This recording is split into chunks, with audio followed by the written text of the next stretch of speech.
It's October 5th, and I didn't make a post last night because I was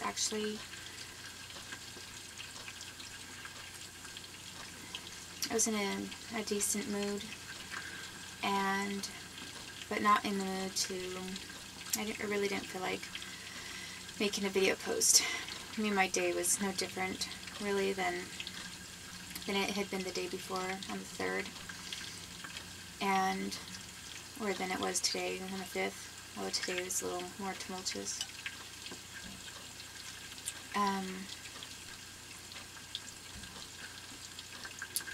But I think where I left off, there are a few things I still need to fill in the gaps on, but it was about the time that we had this engagement party, and then after that, making plans to maybe go back to Wenatchee. And I started getting a lot of pressure to get married around that time. I think some of his friends thought that it was going to happen there in that area. And I told them, I said, I don't want, the more they pressured me, the more I had reservations. And I said, I just need a little more time. I don't want to be so pressured. And they said okay, and Alvaro also said okay. But around the time, too, that I remember at one point he wanted to be intimate with me in the same way that we were, like, sometimes a couple times a day, morning and night. But I was bleeding after I had the surgery. I was bleeding a lot still from the surgery, and at some point, which is not very characteristic of me, but I said no because I was bleeding, and I didn't feel good. And then all of a sudden, he started leaving early in the morning, and instead of spending time with me in bed in the morning, he got up very early and was supposedly going to work. And later, one of those times he got home from work, I mean, the Colombians have a different kind of food than Mexicans. I mean, you kind of think Colombians, Mexicans is like the same thing. I mean, they're Hispanic, but their food is totally different. There's some things in common, but Mexican is just, it's more picante, there's more spicy, like salsas and that kind of thing. I think they use more corn tortillas. I don't know what it is. Even like the oil that they use, for some reason, it's just different from Colombians. Colombians use a lot of rice and beans, but they cook it differently, and they make different kinds of dishes. And Colombians actually don't have things like really, really hot. And, I mean, seasoned, yes, and flavorful, but it's just a different kind of a thing. And I remember one day he came home from work. I don't remember if this was when he was disappearing early in the morning to supposedly go to work. And this was also after he'd met this woman, Jenny, at his birthday party. The one that I caught him kissing. And I remember she was wearing blue jeans. I was wearing this pink and white blouse, silk blouse shirt. It was sort of off the shoulder, and some jeans, and she showed up and she was wearing a solid blue, kind of a dark blue, cobalt blue shirt, solid color, kind of T-shirt design blouse that seemed to be kind of silk, that type of a blouse, and jeans. And that was the woman that I saw him kissing behind my back. So, I mean, I saw him flirt with this woman named Carolyn, who I first met when I first met the Colombians. I said, yeah, we should go dancing. And I saw him kind of give these deep, long, staring looks into her eyes a little bit. And then I saw him with this other Colombian woman who wore the black and white outfit at the engagement party. And then I caught him kissing Jenny. Or Jen, whatever. And when I first met him, I met him with a group of people, and one of the women that was there was Mexican. She was the only Mexican there. But I never saw her again. And I just remembered that one day he came home from work, and it was later in the day or the afternoon, and I said, "You smell like Mexican food."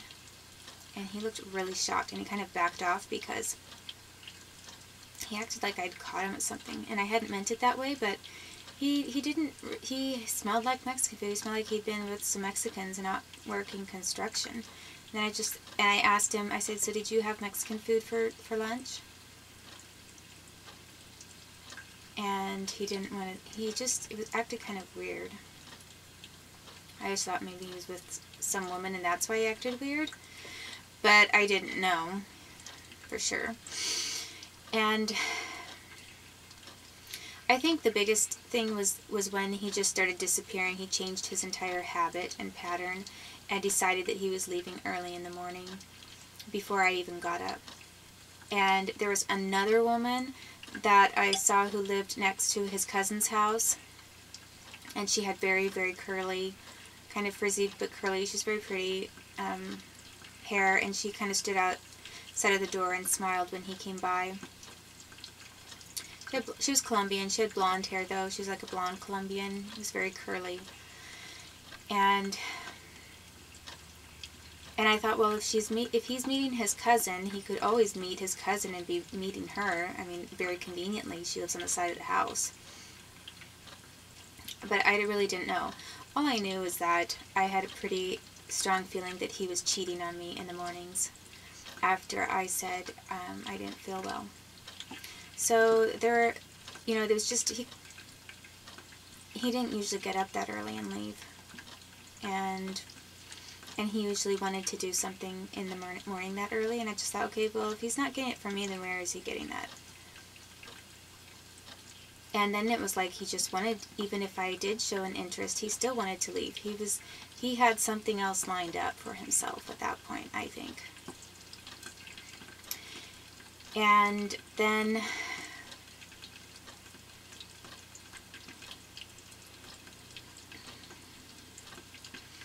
finally I was trying to get my records. I was trying to get all of my medical records, so I collected as many medical records as I could while I was there, and I was able to do that. But the other thing too is he withheld and he prevented me from having any money of my own. He didn't want me to have any liquid cash at all. He basically wanted me completely trapped without any liquid cash, but to look like I had everything I needed and had extra things too, but he was controlling all of it. I mean,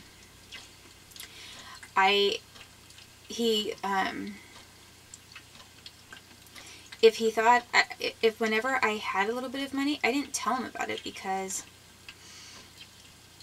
for example, like if I got something at the store and I wanted to return it, like an article of clothing or shoes or something, I wanted to return it for cash, he didn't want me to do that. He never wanted me to have, in the very beginning, he gave me like, a little bit of money to just get something for myself to eat. And then after that, he never wanted me to have any money unless he was paying for it when he was with me. So he wanted me to have zero fluid assets.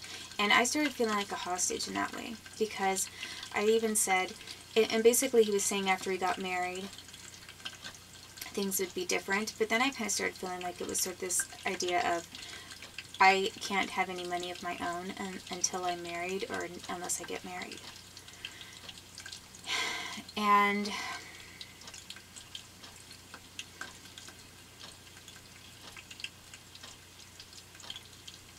that is kind of the same situation that I think that I believe that I've seen my parents in as well over here. I'm not completely sure. I can't totally confirm that, but I think that they make it look like they can spend money on various things, but I think somebody's controlling a lot of their money and assets and what they do. Because I can't imagine why they would choose to live here and stay here after they've been tortured in their own country. I mean, they've been tortured, they saw me being tortured, they knew my son was being sexually abused and being abused. They've always known that my son should be with me. What would make my own parents want to continue living here. I think that they even possibly tried to escape. I think that they have tried to maybe cross a border or go somewhere else, and the government, the United States government, did something really bad, like either threatened to put him in jail, harmed me or my brothers or one of the family members worse, or did something else. Because there is pretty much no reason why my parents should want to live in this country. I think that their money is being controlled in some way, and what they do is being controlled.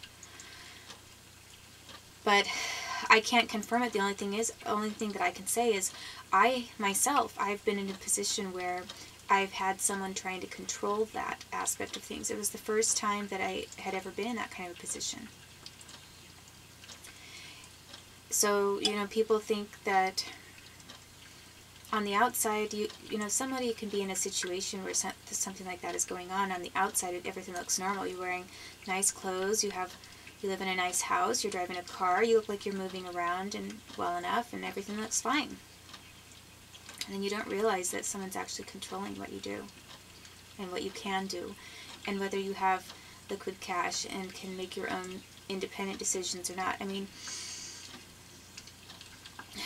at one point he did offer to, he did ask if I wanted to maybe have a waitressing job at this one place, but he also knew when he made that offer, he knew that I was too sick to be able to say yes.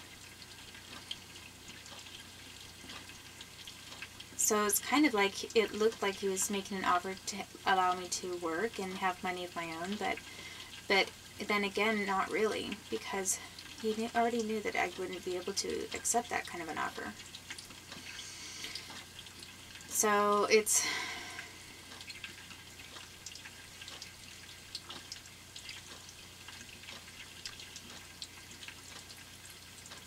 At different times, I asked for different forms of loans from him, or maybe a friend or something, and he always said no. I mean, there were times, when I had some money, but he didn't know, but at different times when on more than one occasion, when I asked if there's any way if maybe I had a loan and could use it towards legal things for my son and that kind of thing, it was basically no. It was after we get married, maybe then we'll have something. And I asked him to show me his passport, and he said somebody was holding it for him, and he would refuse to show me his passport. And I thought that was kind of weird. Like, why would he not let me see his passport?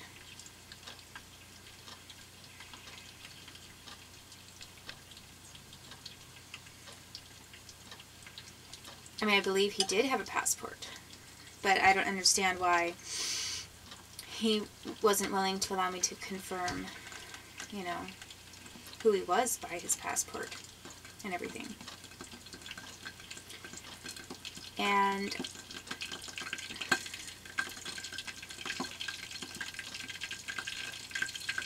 basically, it just gets to be a weird situation, because I know he worked for the FBI, and he worked for other federal agencies.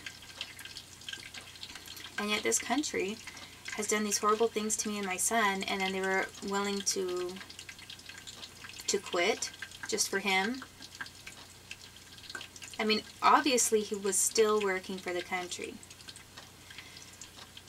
He was clearly employed with the United States for the United States to quit their state-sponsored torture of me. There's no reason why the United States would quit what they were doing unless it was a favor to him or they thought they were getting something out of it. Because after I wasn't with him, they began torturing me just as badly as before. I mean, not quite as bad as when my son and I left for Canada, what was happening to both me and my son then, but to extreme levels still. And forcing me to be homeless. I mean, without anything. Basically just, in the dirt, pretty much. And And that's what this country did. So even if somebody would say, well, he said that he did work for the FBI when he